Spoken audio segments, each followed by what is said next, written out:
Hi there, everyone, and welcome to our live draft lottery result reaction show. That's coming up in just one moment here on Locked On Canadiens.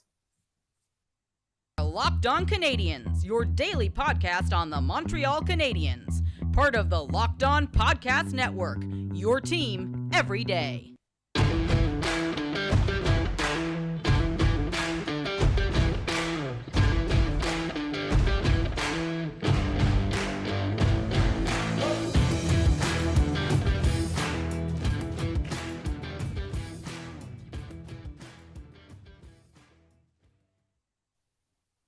Hi there, everyone, and welcome to episode 840 of Locked On Canadiens, where we are reacting live to the lottery results. It is Monday night. This is our Tuesday morning episode, and we have some people hanging out in the chat with us today, so we will be incorporating lots of comments. Thank you for those of you who are here, and also thank you for making us your first listen of the day every day. We're free and available wherever you get your podcasts, as well as on YouTube. My name is Laura Sab, also known as the Active Stick, and I'm joined, as always, by the wonderful Scott Matla. Scott, how are you doing today? Now that we know the Canadiens have not moved down, but also not moved up in the draft lottery.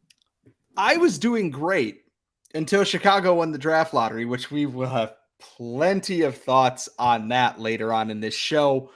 But overall, they stayed. They stayed where they were. They didn't drop down. They didn't move up. They are where we thought they were. And you know what?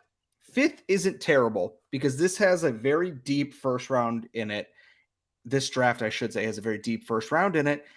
And that's a good thing for the Canadiens. They have their options here. They are not shoehorned into taking one person or another. And I know we're going to talk a little bit later on about who might be available, what we might want there. The world is Kent Hughes' oyster right now. And that's probably for the best because this team has many needs and they can fill any of those at fifth overall right now. And I think one of the key things here is that obviously we all hope that they would win the lottery because they've still got a lot of work to do in the rebuild. And that's something that's really key here is that we are still at the very, very beginning of one.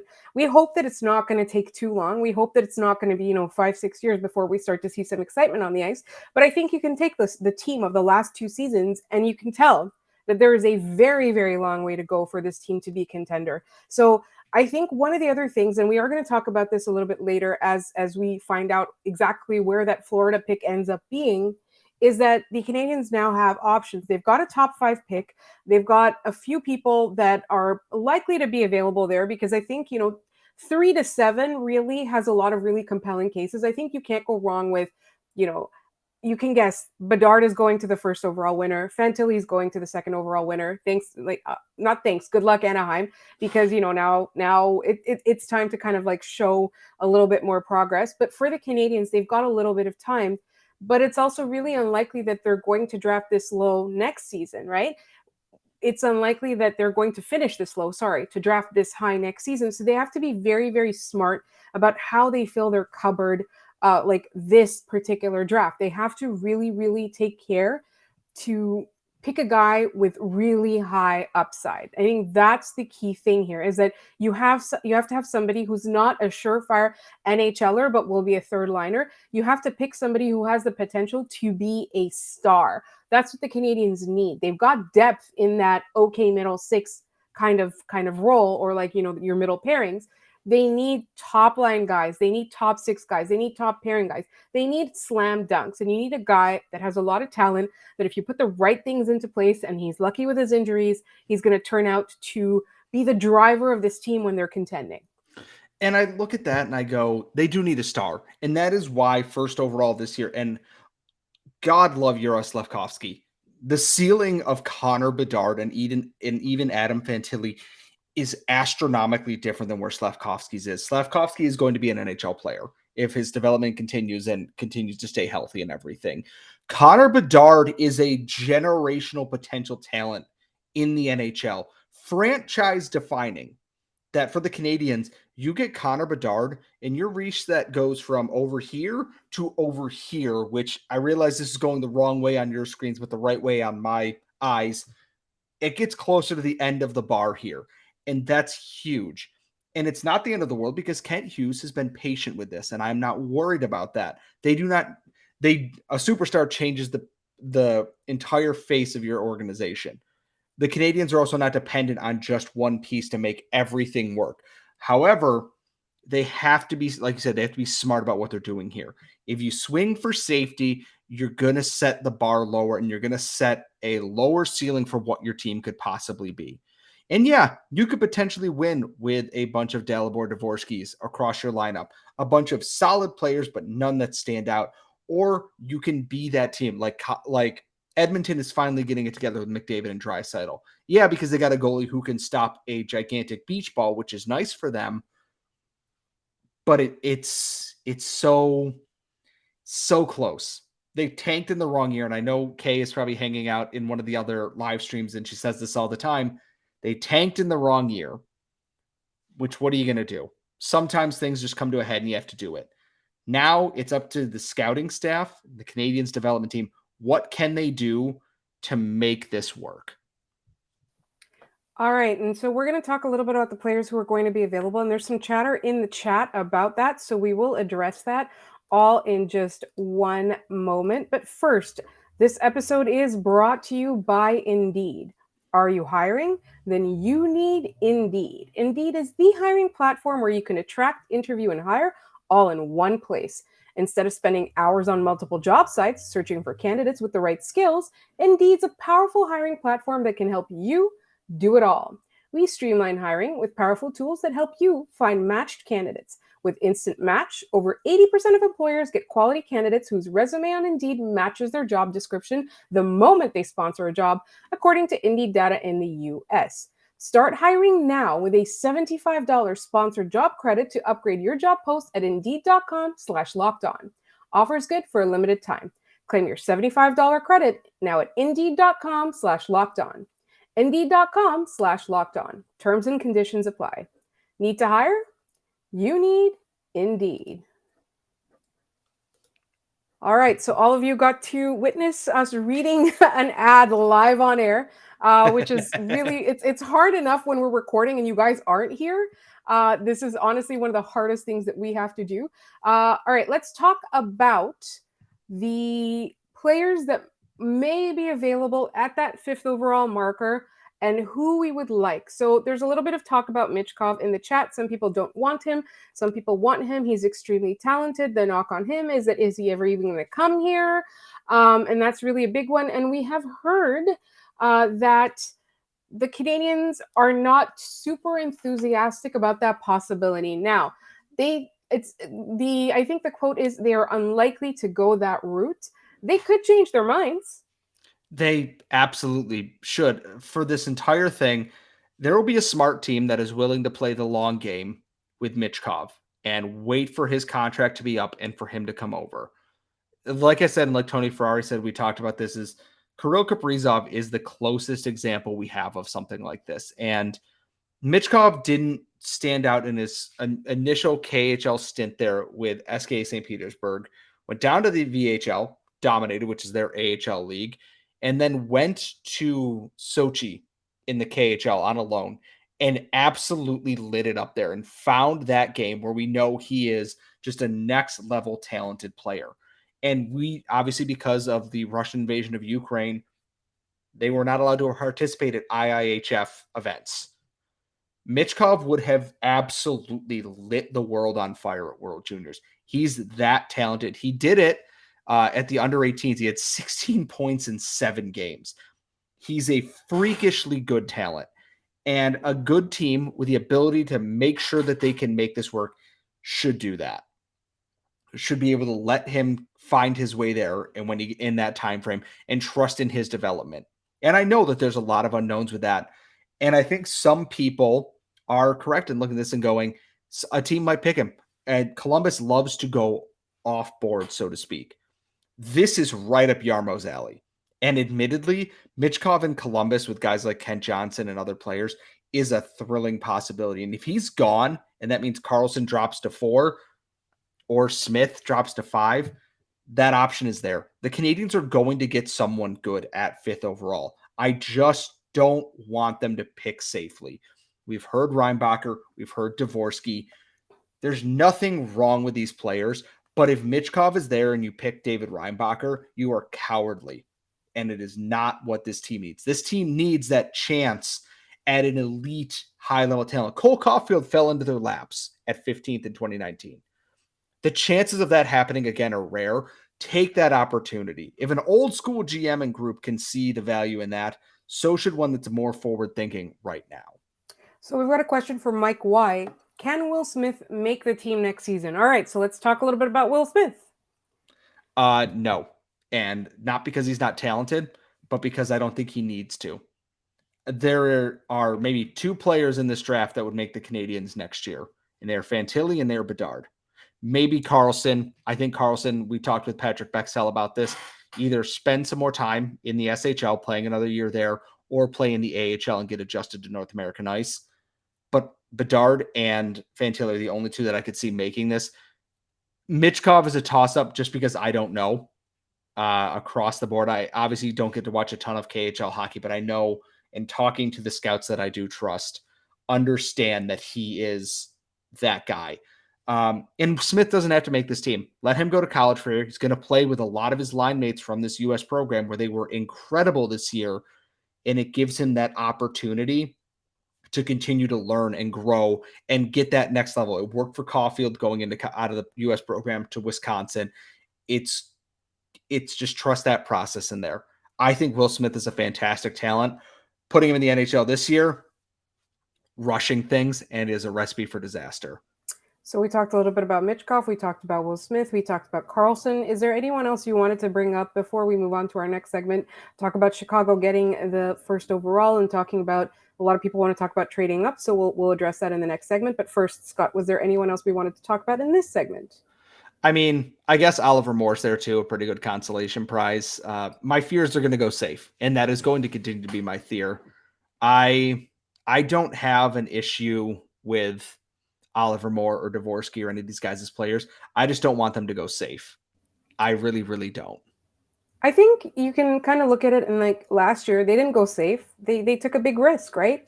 They took two big risks in the first round. They did. So like, you know, they're bold. This is a bold team. The question is, are they going to follow up their bold choices last year by making safe choices this year to balance it out? That's the big question for me. So obviously we will continue to have draft content as we get closer and closer to June 28th and 29th.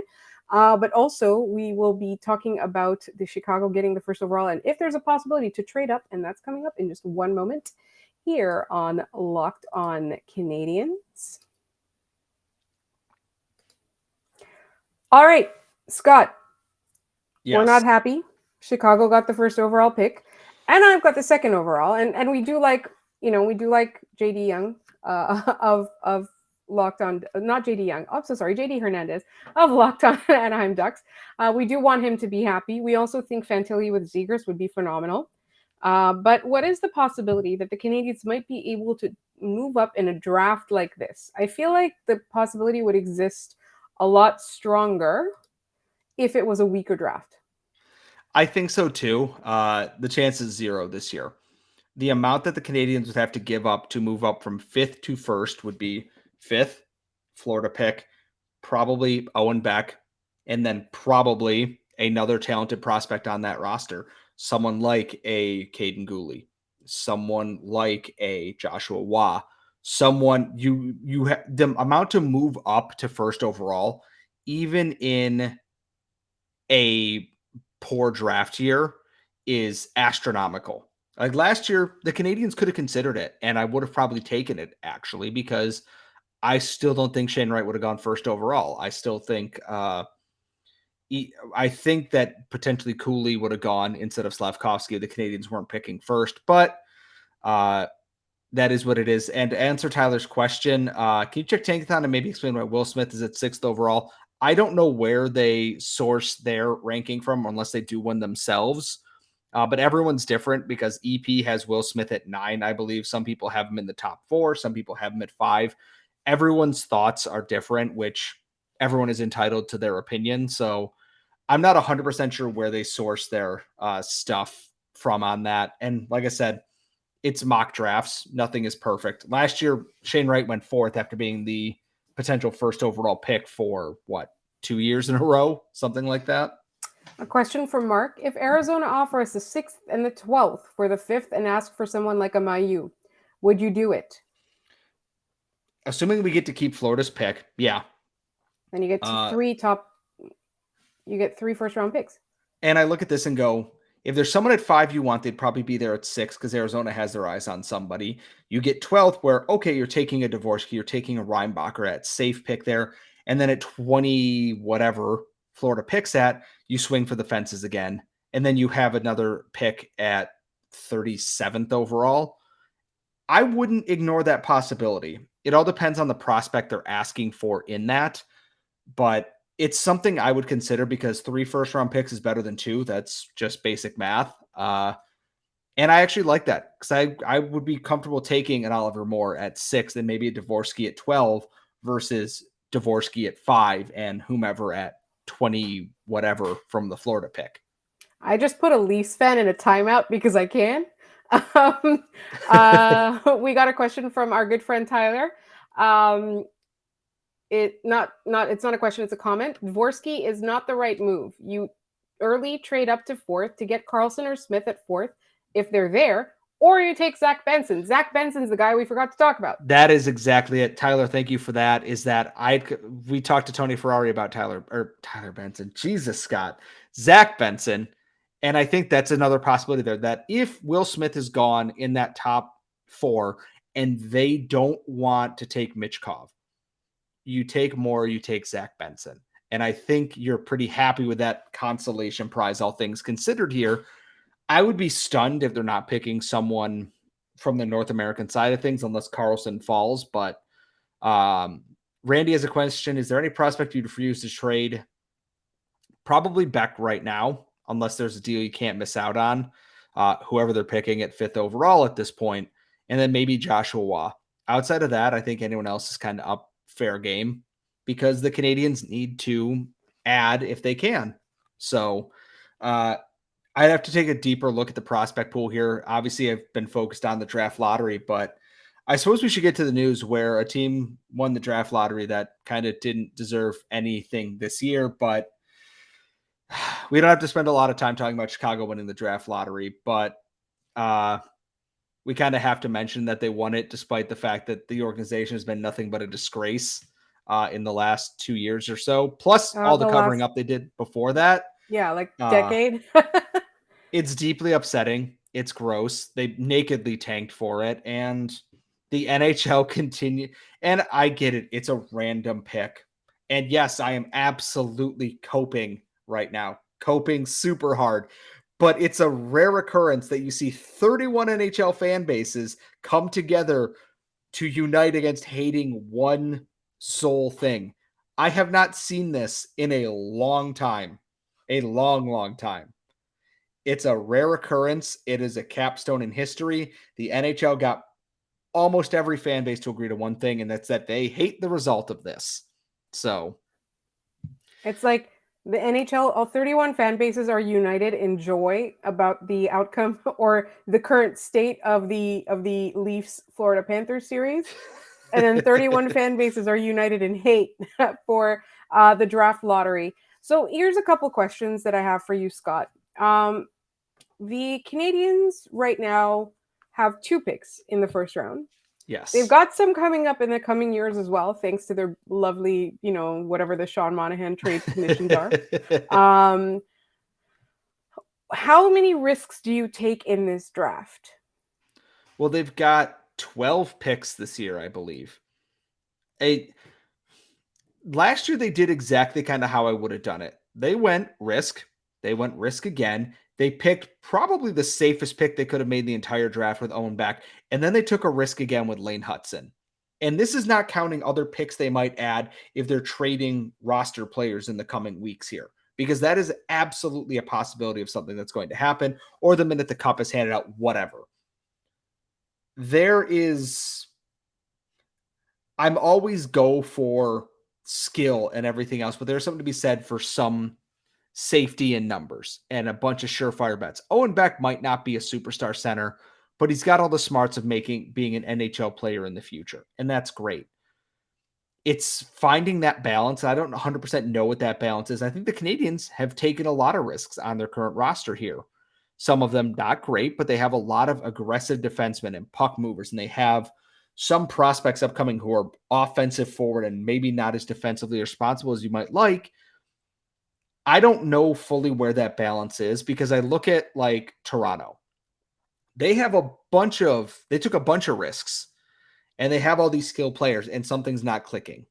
And I don't know if it's just in between the eyes or whatever, but I'm not 100% sure where that line is. Tampa threaded it so well for so long that it kind of ruined the ability of people to think what makes a successful franchise. Tampa being as good as they were for as long as they were is a rare occurrence, like truly. And like our comments are saying, they need an elite game breaker to be a real contender. They need a scorer to take the weight off of Cole. I agree. And I think that might be Michkov, but that would be Michkov in 3 years, not immediate. So if they're going to take a risk, just go for it. Go for Michkov. Honest to God, just do it. If you play it safe, try and find that Lane Hudson. Try and find that Philip Machar later on. They are there. There's a lot of good talent in this draft to do that. It's just, can that scouting staff identify that? So there are a couple of things. So Mr. X says, I don't think Montreal will make the playoffs for another 3 to 4 years. There are just too many holes on the team.